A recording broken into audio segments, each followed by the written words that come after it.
So today we're going to be talking about invisible disabilities in adolescence and what kind of social stigma that these adolescents deal with amongst their school setting. We're going to kind of dive into that. So we're going to start with the research question. So this is obviously the most important part of the study. This is the study's purpose. So my research question that I chose for this capstone is, how do adolescents with invisible disabilities cope with stigma in a school setting? Now, several adolescents suffer from negative social stigmas, social repercussions from peers when they explain their condition or when they reveal their condition or when they reveal signs of their condition. So let's say, a student needs to take extra time on a test than, the students with, students that don't have disabilities. And then a lot of the students that don't have disabilities think, well, there's nothing physically wrong with him that we can see, so does he really have a disability that allows him to get extra time that we don't? So a lot of people judge based off of this. A lot of students and peers don't understand that if you can't see it, it still is present and still significant and holds value. So we're going to talk about that a little bit more. So the significance of this research, so why did I choose it? Why is it important? Why is it significant in society? So invisible disabilities hold just as much importance and value as aesthetically present disabilities. Just because someone else cannot physically see that you are disabled in any way does not devalue your disability in any way, shape, or form. It is still present and it still holds value, and it still needs to be treated in the correct fashion amongst other people. So children with invisible disabilities should be recognized as disabled in that sense, regardless of what other people can see. So they still need to be treated according to their condition, and they need to be supported regardless of if you can physically see that there's something that they are incapable of or not.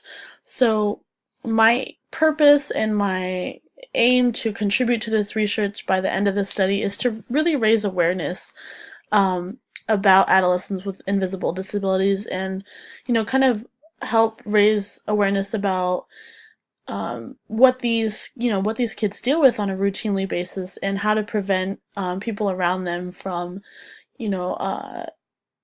stigmatizing their disability because it's not visible to the eye, and how we can treat them just like normal people.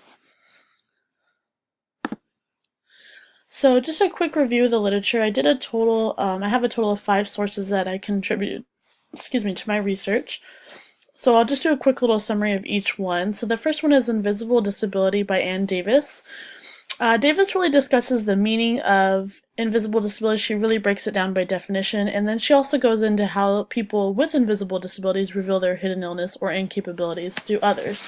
So she not only, defines it, but then she goes into how people that, suffer from it, that have it, how they acknowledge it amongst other people or in social situations. So she kind of really provides really good explanations on their moral and their social attitudes, and how this influences the challenges that they go through on, a routinely basis.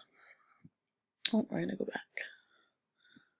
Sorry about that. So the second one is Invisible Disabilities, Unique Challenges for Employees and Organizations. So although this is not significant or relevant, it is relevant, but although it's not specific, I should say, to adolescents, and it's not limited to adolescents in a school setting, it is still relevant to the study. So the article really addresses the issue of invisible disabilities in the workplace. So we get to see on a broader spectrum, from a macro perspective in society, how people that suffer from these invisible disabilities, how they deal with it in the workplace, and what they are faced with in the workplace if they do reveal it. So a lot of the times, if employees do reveal that they have it in the workplace, they are at higher risk for losing important social relationships, revealing a sense of altered work performance, and being perceived by their coworkers or maybe even their authority or bosses that they're incapable of what the job entails. The third one is called Invisible Disability Disclosure in an Employment Interview, Impact on Employers' Hiring Decisions and Views of Employability by James Blaney and Rebecca Dalgen. So this one is very similar to the previous one that I was just explaining about invisible disabilities amongst employees in the workplace. However, that one was from an employee's perspective. This one is significant and unique because it's from an employer's perspective. So we kind of see from the employer's eyes how that changes the hiring process and how that changes, considering someone with invisible disabilities to be hired into a job. The fourth one is called Reactions to Invisible Disability Experiences of Young Women Survivors of the Hemorrhagic Stroke. So this basically breaks down firsthand experiences of women who have survived stroke experiences and, are now long-term handicapped, invisibly handicapped. And so we get to really see from a firsthand perspective, even though, like I said, they're not adolescents, they're not in a school setting, it's still relevant. It's still significant because we're getting raw material from people who are actually dealing with this in their lives. And the last one is called Concealable Stigmatized Identities and Psychological Well-Being by Diane M. Quinn and Valerie A. Earnshaw. This one kind of just summarizes everything conclusively about negative social stigma amongst people with these invisible disabilities, and what kind of components go into their social issues, such as, their internalized stigma, they experience discrimination, disclosure reactions, things like that. So my research method I chose was to sit in on counseling sessions between our social work intern and students, because I do work at a community school where 80% of our kids are suffering from disabilities.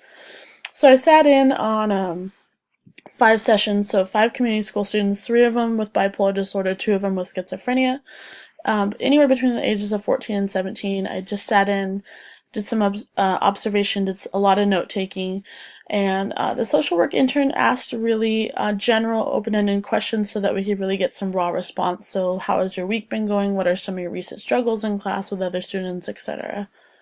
And, each session with each student was about 15 minutes long. So I chose participant observation because it really gave me a rich opportunity to sit in during these interviews and hear what these kids have to say and what they deal with, in a confidential setting. And I like the interview approach because it is more personable and it allows for the researcher and the subject to establish a significant connection. Although in my case, I couldn't really connect with them because I was observing the interview.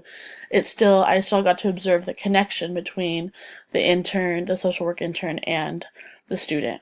So a couple of preconceived expectations that I was expecting with this method was I was expecting students to maybe be a little bit short in general in their discussion, lacking depth. I was a little bit nervous about that because of the fact that, the length of time is fairly short, and I was, scared that kids would be nervous to really answer truthfully or, in a lengthful approach to these questions, especially since someone is sitting in on their counseling session that usually doesn't. So something that made it a little bit harder to conduct the research was the fact that the counseling sessions were only 15 minutes. So it's really hard to get really deep and intimate with a student regarding their disability and their everyday school life when you only have 15 minutes, because as you know, when you're talking, time goes by really fast. And I was a little bit nervous about the setting too, because due to lack of space, we had to conduct the interviews behind closed doors, but in our employee break room.